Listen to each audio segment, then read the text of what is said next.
কবি সুবোধ সরকারের কবিতা রূপম।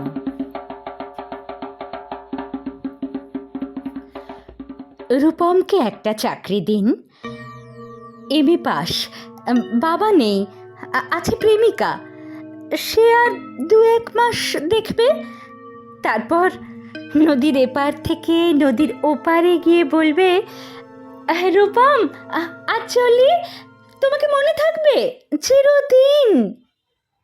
রূপমকে একটা চাকরি দিন, যে কোনো কাজ, পিয়নের কাজ হলেও চলবে। তমালবাবু ফোন তুললেন। ফোনের অন্য প্রান্তে যারা কথা বলেন তাদের যেহেতু দেখা যায় না, সুতরাং তারা দুর্জ্ঞেয়। তমালবাবু মামাকে বললেন, রূপমের একটা চাকরি দরকার। মামা বললেন কাকাকে, কাকা বললেন জ্যাঠাকে, জ্যাঠা বললেন বাতাসকে। মানুষ জানলে একরকম, কিন্তু বাতাস জানলে প্রথমেই ছুটে যাবে দক্ষিণে। সে বলবে দক্ষিণের অরণ্যকে, অরণ্য বলবে আগুনকে, আগুন গেল আলিমুদ্দিন স্ট্রিটে, আলিমুদ্দিন ছুটল নদীকে বলার জন্য, নদী এসে আছড়ে পড়ল উপকূলে, সমুদ্র হিমাচল বলে উঠল, রূপমকে একটা চাকরি দাও, এমএ পাশ করে বসে আছে ছেলেটা। কয়েক মাস বাদের ঘটনা। আমি বাড়ি ফিরছিলাম সন্ধেবেলায়। গলির মোড়ে 7-8 জনের জটলা দেখে থমকে দাঁড়ালাম। জল থেকে সদ্য তুলে আনা রূপমের ডেড বডি, সারা গায়ে ঘাস, খড়কুটো, হাতের মুঠোয় ধরে থাকা একটা 1 টাকার কয়েন।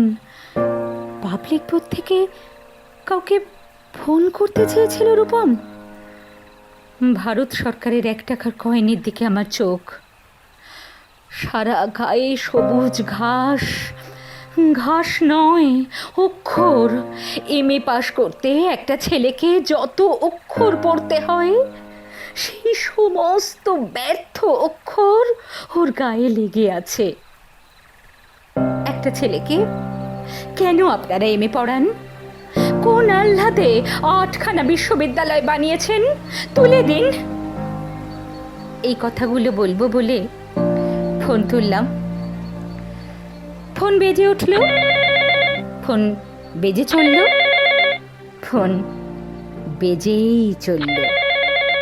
20 বছর ধরে ওই ফোন বেজে চলেছে, আরও 20 বছর বাজবে।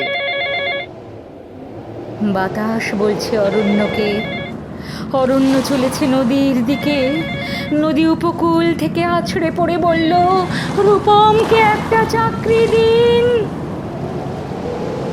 কে রূপম? রূপম আচার্য, বয়স 26, এমএ পাস, বাঁ দিকের গালে একটা কাটা দাগ আছে।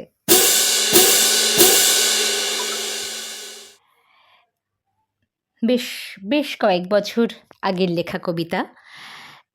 এখানে একজন ব্যক্তির নাম ছিল। আমি ইচ্ছে করেই কোনো ব্যক্তির নাম কবিতার মধ্যে আর উল্লেখ করলাম না। পরিস্থিতি এখনও প্রায় একই রকম রয়ে গেছে, তাই কবিতাটি আজও অনেকটাই প্রাসঙ্গিক। কেমন লাগলো জানাবেন। খুব ছোট্ট কবিতা, কিন্তু মনে দাগ কেটে যাওয়ার মতো কবিতা। ভালো লাগলে লাইক আর শেয়ার করবেন। আর যদি আপনাদের আবৃত্তি শুনতে, আবৃত্তি সংক্রান্ত বিভিন্ন আলোচনা শুনতে, শ্রুতি নাটক অথবা গল্প পাঠ শুনতে ভালো লাগে, তাহলে আমার এই রিসাইটেশন অ্যান্ড মোর চ্যানেলটি সাবস্ক্রাইব করে রাখতে ভুলবেন না। সাবস্ক্রাইব করে পাশে নোটিফিকেশন বেলটি অন করে রাখবেন। সবাই ভালো থাকবেন। নমস্কার।